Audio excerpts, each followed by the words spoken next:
Hey y'all, thanks for stopping in. So Starbucks boots Pride Decor from stores halfway through Pride Month report.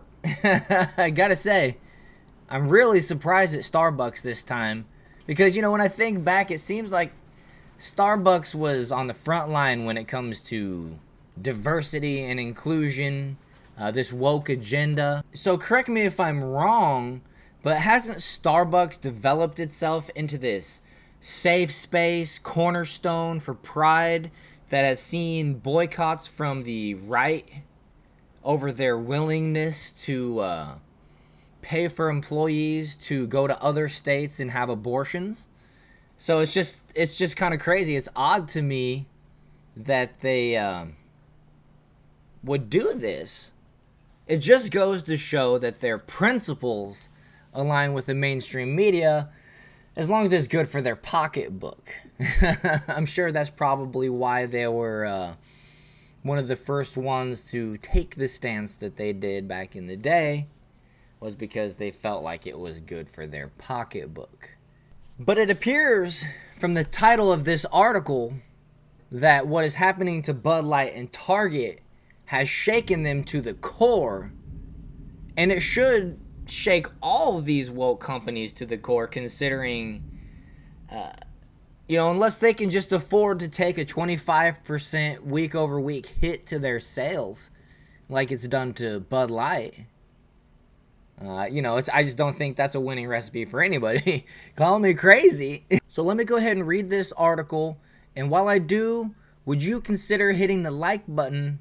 And hopefully by the time I'm done reading this article, you have smashed the subscribe button. So Starbucks boots Pride Decor from stores halfway through Pride Month. Seems to be the trend this month to virtue signal with rainbows at the beginning of the month, but then to quickly remove all the pride apparel. Starbucks has reportedly dialed back the LGBTQ themed decor with 2 weeks still left to go in Pride Month. According to a Twitter thread shared by Starbucks Workers United, Starbucks partners coming together to create a better workplace. Management in a number of Starbucks franchises have opted to tone down pride displays all across the United States. Breaking. In the middle of Pride Month, Starbucks bans pride decorations in stores across the United States. That's a quote. The group tweeted, saying that workers had already begun to share the news via social media. Here's the tweet right here. For the last 2 weeks, Starbucks workers have been taken to social media to report that the company is no longer allowing pride decorations in store. This seems to be the first year the publicly pro-LGBTQ plus company has taken this kind of stance. Well, it's because they're afraid of losing money. It's probably, most likely, highly likely, the reason why they took this stance in the first place was because it used to be popular. Now, it's not. We'll just say that. They attributed the apparent change in policy to the recent backlash and boycotts aimed at the retail giant Target over pride displays that featured coming out, greeting cards, and tuck-friendly and binding swimwear for trans-identifying children that suggested Starbucks was trying to avoid a similar drop-off in market capitalization. Well, let me correct there. The tuck-friendly swimwear wasn't for children, just to be clear, but they did feature it, from what I understand, alongside and amongst other pride apparel that did include children's wear.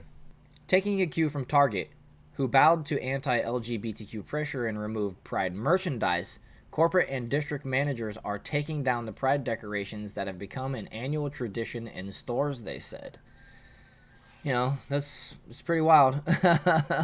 But I guess they, I guess I can see how Starbucks would relate this to actually the Bud Light boycott more so than the Target boycott. Just in, you can see the Bud Light sales numbers, how it's been affected almost immediately because people go and buy Bud Light and then drink it, and then buy it again and drink it, and that happens daily, weekly, monthly, more regularly than somebody would shop for Nike or some of these other companies that are have joined themselves in the boycott. Even Target, you only go and buy shirts so many times a year. So what Target has seen is only short term. People that don't need to buy a shirt right now that would have bought one from Target in a month or two or 9 are now going to go somewhere else. So they've taken long term hits. You just don't see it yet immediately for them. But Starbucks, people go to every day and then they drink their coffee. And so they need to reload every day basically, or every other day, however often you drink coffee, which for me is every day. But they're afraid of this 25% hit that Bud Light is taking, that they can visually see week over week. And so for a company that literally kind of operates within that same realm of consumables, they should be a little bit more concerned, I would say. Here's another tweet. In union stores where Starbucks claimed they are unable to make unilateral changes without bargaining, the company took down pride decorations and flags anyway, ignoring their own anti-union talking point. So yeah, they have overlords, and I'm sure those overlords get money from the DE&I bosses, right? The ESG scorekeepers. They went on to argue that union stores should not have been able to take down the decorations without first returning to the bargaining table, but that many had done so anyways. Pointing to the many queer workers within the corporation, the group went on to attack management for allegedly adopting changes to transgender insurance benefits that reportedly put a greater financial burden on the employees. So they've gone too far woke, and they feared the broke. They've gone woke early. They thought they could sustain the broke, but they're staring you in the face now, apparently, and they're scared. If Starbucks was a true ally, they would stand up for us, especially during a time when LGBTQ people are under attack.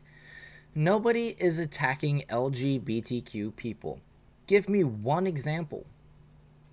I mean, seriously, we don't see it ever. And if anybody does attack an LGBTQ person, they get canceled from Twitter, they get accounts removed from Facebook, Twitter. They literally get canceled from the public squares. So everybody's afraid to even say anything. I mean, it's a bully tactic, guys, to make people think that LGBTQ are under attack. Nobody's under attack.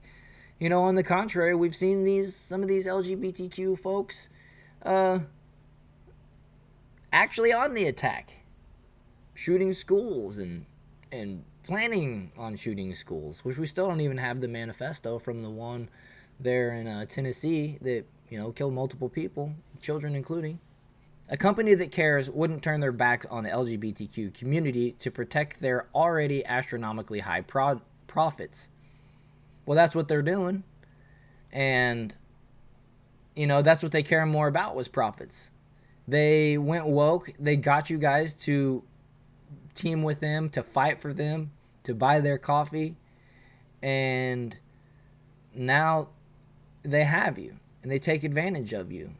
And it's just like what Bud Light did to their customer base. They took them for granted, But it's all for the sake of money, and Starbucks cares more about the money than they do, the things they virtue signal on, right? It looks like. And this is what they're even being accused of here. True allyship with the LGBTQ community is negotiating a union contract that legally locks in our benefits, our freedom of expression, and ways to hold management accountable. Well, you have a lot of those things like that in the Bill of Rights, just as being a human being. Your freedom of expression. What you're asking is you want to do weird stuff in front of people that don't want to see it, and those people can't question you or say anything about it. That's what you want. You want a special privilege while you're talking about this freedom of expression. Christians can't pray in schools. Muslims can't pray in schools. So, where's their you want to talk about fighting for equality and freedom of expression, but you're not talking about that, are you? I just find it interesting. But we'll go ahead and wrap it up there. Hopefully by now you've already hit the like button and smashed the subscribe. But if you haven't, I'll ask you one more time. And with that, I'll see you guys in the next video.